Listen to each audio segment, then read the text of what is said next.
On it.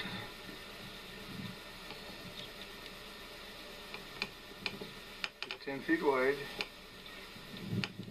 Tires feel hay over that direction. This way we won't feel like we're going to tip over. They are with a duel on it. When you get done, you want to take a can of spray paint and paint a line across here, so when the guy goes to put these on again, you can just... How you going to do all your bowls? They'll all line up. Huh? They'll all line up. They'll line up whichever way you go, won't they? Okay. That's a pretty good looking job you got there, kid.